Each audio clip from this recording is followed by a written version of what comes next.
parle ce matin, bien sûr, des manifestations, Oui. je suppose. Ah, bien sûr, c'est évidemment les manifestations d'hier qui occupent les journaux.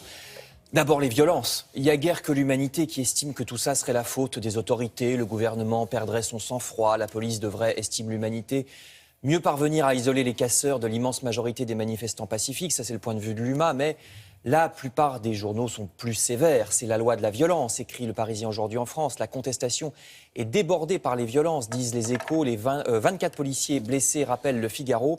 Et le Parisien se demande qui sont les casseurs. Alors, c'est un mélange. Il y a des anarchistes contestataires par principe qui pensent que casser des vitrines permet de remettre en cause la société. Mais en plus, sur ce groupe d'anarchistes se greffent des voyous de banlieue qui ont envie de casser pour voler dans les magasins. Je cite le Parisien. Ce sont des gens qui savent très bien manœuvrer une foule et faire dégénérer une manifestation.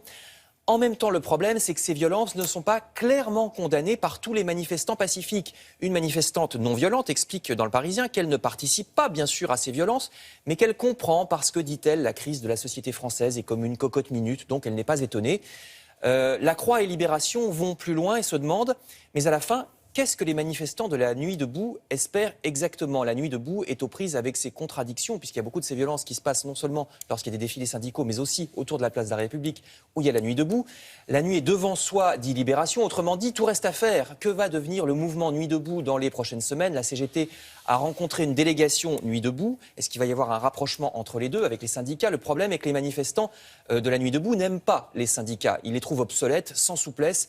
C'est vrai, écrit Libération, que la Nuit debout est quelque chose de nouveau qui a sans doute saisi le malaise de la société française et qui n'a pas envie de passer par les syndicats. Mais en même temps, qu'espère-t-il? Sans leader, sans mot d'ordre clair. La transformation de ce mouvement en un mouvement structuré paraît difficile. Les participants de la Nuit debout sont fiers de leur côté peu hiérarchisé, mais à un moment, il faut proclamer des revendications précises, des buts politiques, dit le journal.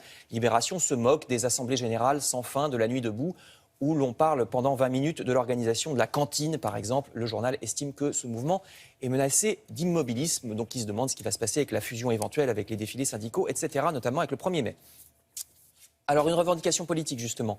Toujours dans Libération, en voici une, revendication de la gauche. Il faut d'urgence refondre les allocations sociales, réinventer les minima sociaux, le maquis des aides auxquelles on ne comprend rien, parce que désormais en France, vous ne touchez pas forcément ce à quoi vous avez droit, parce que comme vous n'y comprenez rien, votre voisin qui est plus malin que vous va toucher plus, pas parce qu'il est plus malheureux, mais parce qu'il a compris comment ça marche.